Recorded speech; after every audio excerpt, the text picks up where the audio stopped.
bounce our cuss, we tryna scope. Fuck his bitch, that pussy so. We spin his lot, we got the low. Jump our car, then tap the... Audio plays. Frantic voice on 911 call. My boyfriend, I don't know what's going on. He just got chased. I just seen somebody chase him. Stop. Rewind that call. Listen to what she's not saying. The woman on this 911 call is Autumn Anderson, and she's reporting that someone just chased her baby's father through their neighborhood. What she conveniently forgot to mention, she'd been secretly meeting with his future killer for months. What she didn't tell police, the man who would pump 16 bullets into Terry Richardson had been sleeping in her bed. 20-year-old Terry Richardson thought he was walking into his ex-girlfriend's bedroom to win back the mother of his child. Instead, he walked into an execution. But here's what will make your blood run cold. This was the second attempt on his life in just 2 months. The first time, on his own 20th birthday, he ran for his life through his neighborhood while Autumn sat in the car, watching. The family has audio recordings they claim prove she set him up.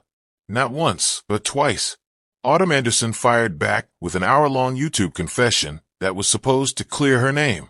Instead, she accidentally revealed details that make her look even more guilty.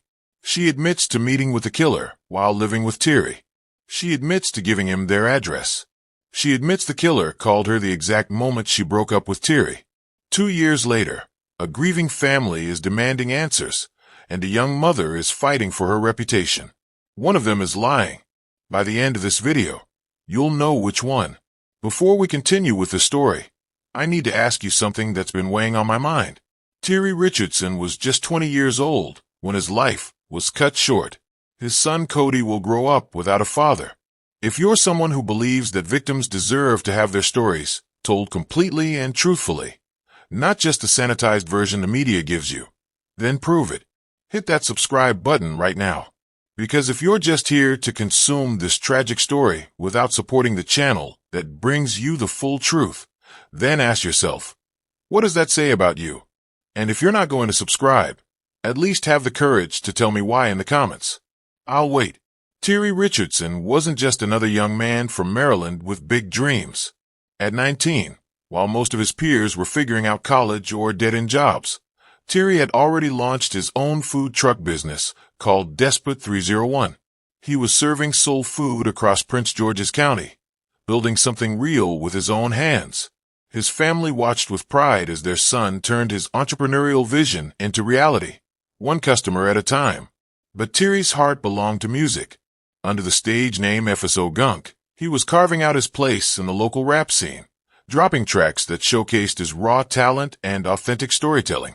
His lyrics reflected the struggles and aspirations of young black men trying to make it out of tough circumstances. He wasn't just rapping about the streets. He was rapping about building something better, about being the man his family raised him to be. Every Saturday, you could find Terry in the woods with the 3 most important men in his life: his father, grandfather, and cousin. These hunting trips weren't just about the sport. They were about tradition, bonding, and the kind of masculine guidance that shapes a young man's character. His grandfather had taught his father taught him, and someday he planned to teach his own son. These moments in nature, away from the chaos of urban life, grounded him and reminded him of what truly mattered. When his son Cody was born on January 6, 2021, everything changed for Terry.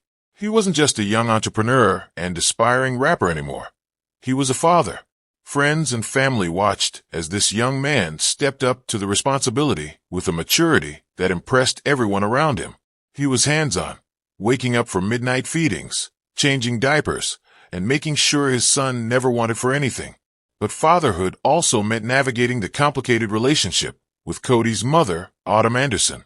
Their love story had been anything but simple since they first met in high school back in 2017. What started as teenage romance had evolved into something much more complex, marked by breakups, reconciliations, and the kind of drama that comes when 2 young people try to build a family before they figured out themselves. Terry loved Autumn, but more importantly, he loved his son and was determined to give Cody the stable family he deserved. Autumn Anderson was just a freshman when she first laid eyes on Terry Richardson in 2017. Like many high school relationships, theirs started innocent enough, But it wouldn't officially begin until her sophomore year, when proximity brought them closer together. She had moved in with her grandparents and transferred schools, putting her in Terry's orbit in a way that felt like destiny. What began as teenage attraction quickly developed into something deeper, more intense, and ultimately more complicated than either of them was prepared to handle. Their relationship followed a pattern that would define the next several years. Passionate love, followed by explosive breakups, followed by desperate reconciliations. In June of 2019, during one of their separations, Autumn met Terrence Kenneth Yancey, known to everyone as Trey. She met him through a mutual friend at her mother's cookout, and what started as a casual introduction became something much more significant. While Terry was doing his own thing that summer, Autumn was getting to know the man who would eventually take his life. The complexity of Autumn's situation became clear when she found herself juggling relationships with both men. After reconnecting with Terry on Labor Day weekend, she wasn't exclusive to either one, and both men knew about the other. Phone calls were answered by the wrong person. Words were exchanged, but somehow the two men never met face to face. It was a dangerous game that Autumn played with the emotions and egos of two young men who both wanted her completely. When Autumn discovered she was pregnant at 18, it seemed to seal her fate with Terry. The pregnancy brought them back together officially, and she slowly moved into his family's home, taking clients for her hair business out of his house during the COVID lockdowns. But pregnancy at such a young age, combined with Terry's infidelity and emotional immaturity, created a perfect storm of resentment and insecurity. She felt trapped, betrayed, and uncertain about her future. Even after Cody's birth brought them closer together temporarily, the toxic patterns persisted. Autumn would later admit that their relationship was marked by physical violence, emotional manipulation, and a cycle of breaking up and making up that neither of them seemed able to break. She was young, proud, and unwilling to admit that the family unit she desperately wanted might be impossible to achieve with Terry Richardson. What should have been one of the happiest days of Terry's life started perfectly. Autumn had gone all out for his 20th birthday, arranging for an at-home massage, cooking a special brunch, and showering him with thoughtful gifts. The couple seemed to be in a good place, having reconciled after their latest breakup, and even looking at houses together since their lease was ending in May. A few things we do want to clarify. I never said that she set him up. We told the story. The story as we learned it in court, after court, through detectives. The social media took the black and white and came to with their own conclusion of what happened. So don't blame social media and what's actually portrayed as the truth that we kept a secret to hide behind that. And at the end of the day, her family, his family will never, ever feel the way that we feel because they didn't lose a child. If you don't know what it's like to be heartbroken every single day, you can't judge me. You can't judge his father. We hold each other up every single day. When we wake up, he goes to work and he'll send me a message and say, I want to encourage you today. It's those things that keep me going each day. As a parent, you should never have to bury your child and then have to bury your child and have to deal with the pain after you bury your child. When people make fun of somebody else's death, God has his own vengeance. That's not a vengeance for me. That's not a vengeance for him, and that's not a vengeance for our angel. God will handle his own vengeance. God knows exactly what happened, exactly what the intentions were, and exactly what the expectations were. I'm not here to judge anyone. So no matter what she says about me or my family, it's irrelevant. Words, when we grew up, my mother always told me words don't hurt you. Your words will never hurt me. What you did do that hurt me was you took something that was important, which was my son. So you can say whatever you want to say. You can never give me back what I brought into this world. And then to laugh it off, you and whoever else, I want you to understand, and I want to say this clearly, it's not a game. It's not a game. It's only two people in this world that I wish this pain on. Two. And I have friends and I have enemies. You can be my enemy and I still wouldn't wish this type of pain on you. But there are two people. And those two people are the murderer. I wish every day that I go to bed that when she wakes up, she feels this pain. Because she will never understand the pain that a mother has to bury. She'll never understand that until she goes through it. She gets to see her son. She gets to call her son. She gets to put money on his commissary. She gets to see him in 15 years or however many years when he comes home. So she'll never understand my pain. The only other person is her mom. The reason why her mom needs to experience this pain is because as a mother, you can't justify you can't make light of what your child did. And until you experience one of your children being buried, you're never going to understand my pain. You're never going to understand my purpose because it hasn't happened to you. Right now, your only focus is to protect your child, not realizing your child puts other people in a situation to lose their child. So I don't expect you to feel my pain. But one day, when you do, whether you admit it or not, you'll say, I understand how she felt and why she felt that way. Until then, you'll never understand the pain that we experience.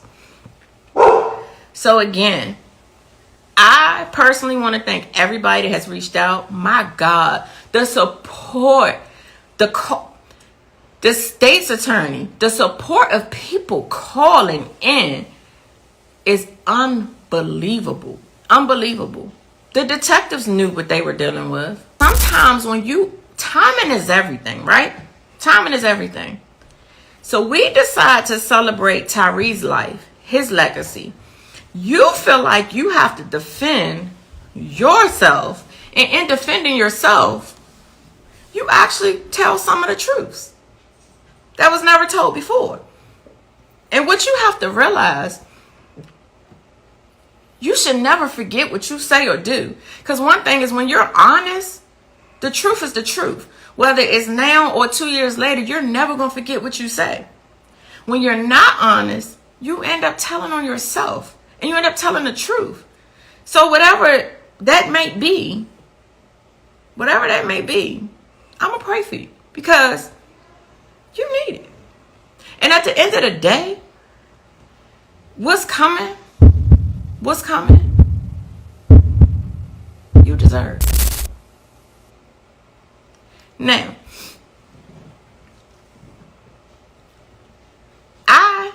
anybody that knows me, and nobody can tell you no different, they can do an interview, 2, 4, 20 of them. I don't care what you do.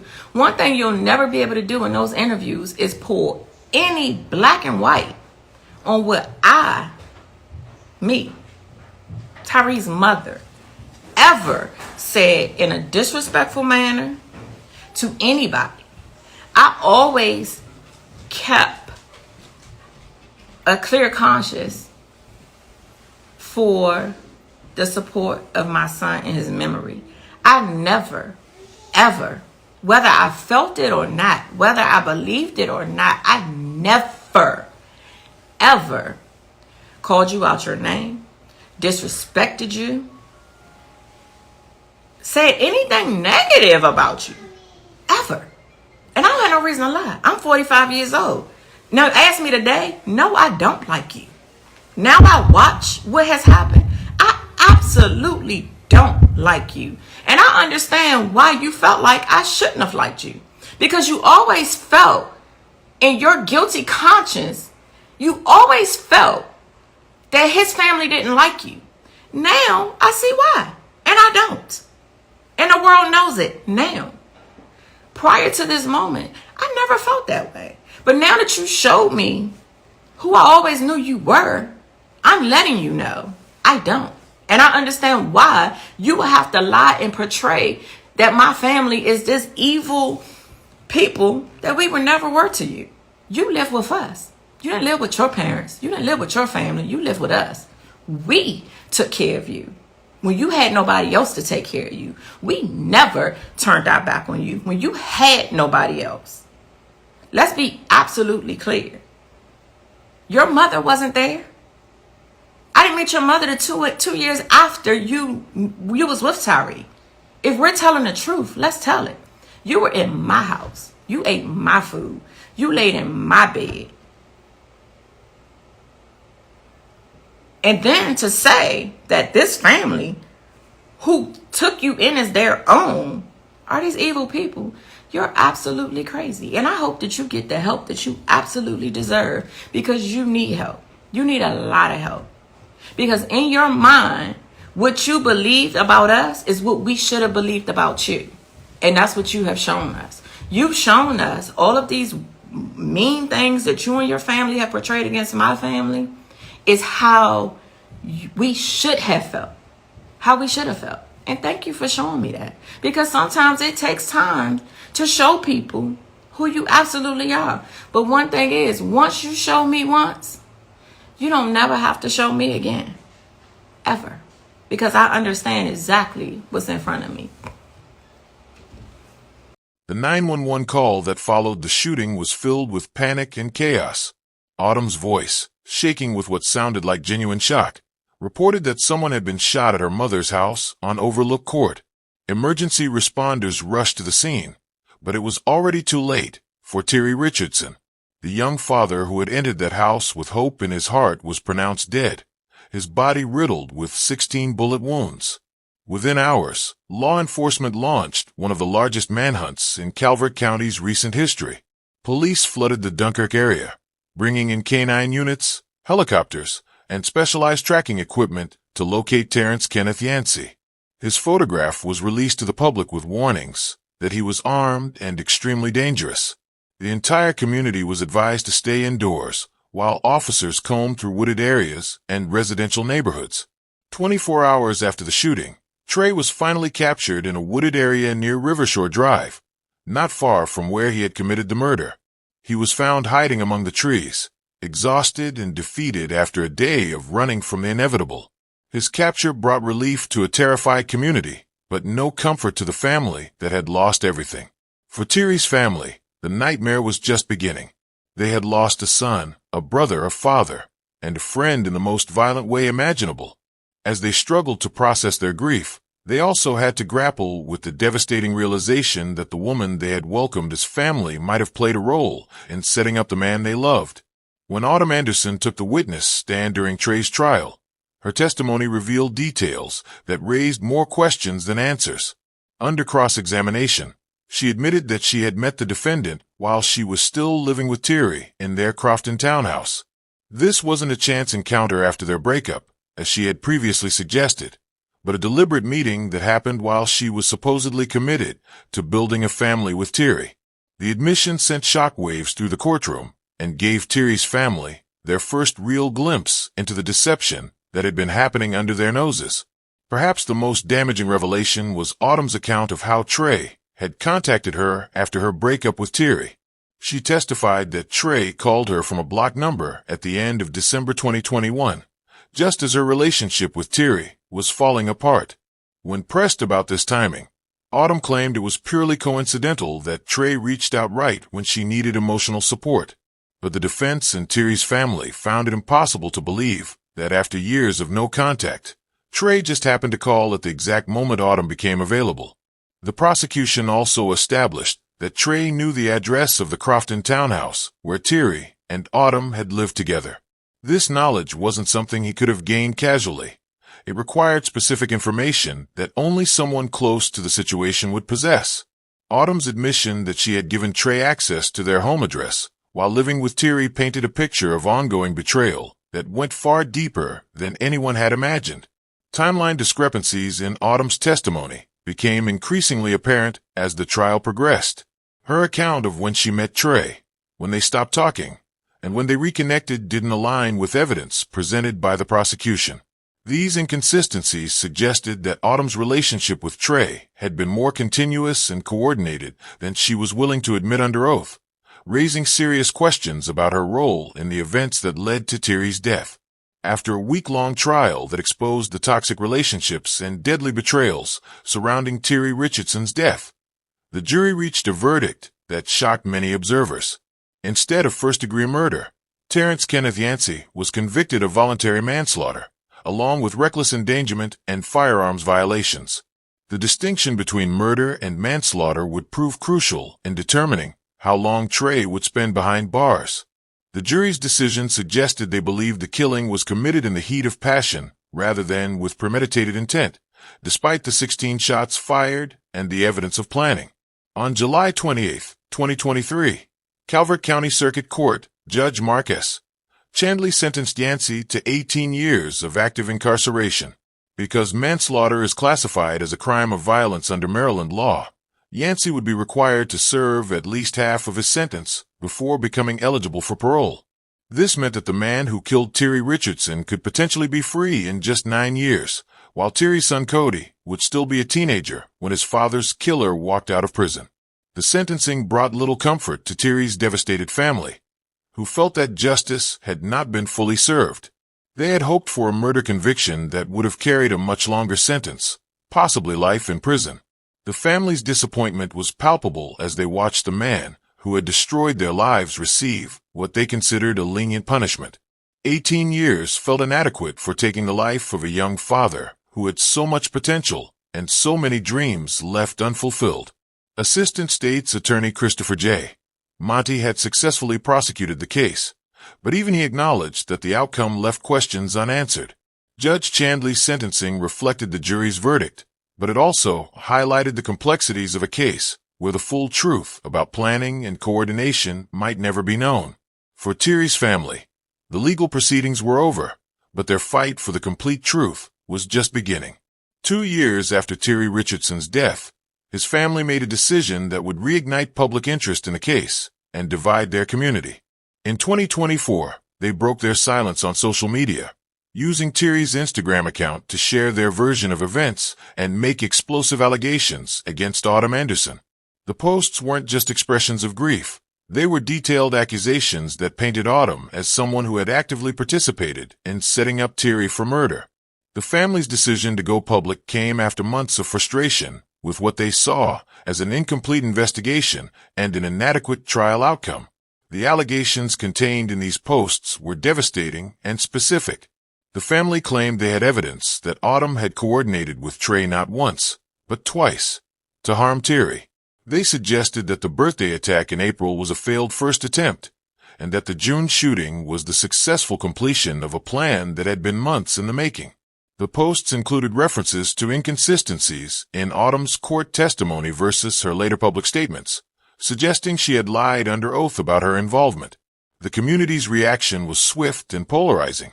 Supporters of Terry's family shared the posts widely, expressing outrage that Autumn might have escaped accountability for her role in his death. Others defended Autumn, arguing that she was being unfairly blamed for the actions of a violent man. The posts generated hundreds of comments, with people taking sides and demanding answers that the legal system hadn't provided. Perhaps most intriguingly, the family mentioned anonymous recordings they claimed to have received that supported their allegations. These recordings, they suggested, contained conversations or evidence that would prove Autumn's involvement in planning Terry's murder. The existence of these recordings added another layer of mystery to an already complex case and raised questions about what evidence might still be hidden from public view. 2 weeks after Terry's family posted their explosive allegations on Instagram, Autumn Anderson made a decision that would prove to be a critical mistake. She created her own YouTube channel and uploaded an hour-long video titled as her response to the accusations against her. In the video, she attempted to clear her name and provide her version of events, but what was meant to be a defense became something much more damaging.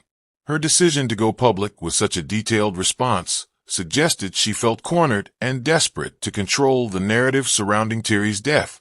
Throughout the lengthy video, Autumn made several inadvertent admissions that actually supported the family's allegations rather than refuting them. She confirmed that she had indeed met Trey while living with Terry, that she had given him their address, and that his phone call after her breakup was perfectly timed. While trying to explain away these coincidences, she actually highlighted how suspicious the timing and circumstances really were. Her attempts to justify her actions only made them appear more calculated and deliberate. The video was filled with emotional manipulation tactics that revealed Autumn's true character. She portrayed herself as a victim caught between two violent men, crying on camera and emphasizing her youth and inexperience. She used her son as a shield, talking about how the allegations were affecting her ability to be a good mother.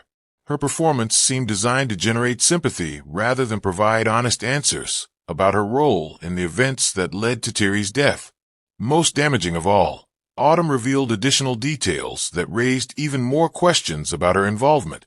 She admitted to maintaining ongoing contact with Trey throughout her relationship with Terry, described their intimate relationship in ways that suggested deeper emotional connection, and provided timeline information that contradicted her previous statements.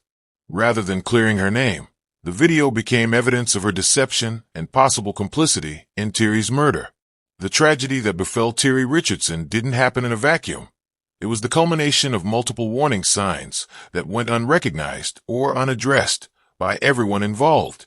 The most glaring red flag was the pattern of toxic relationships that defined Terry and Autumn's connection from the very beginning.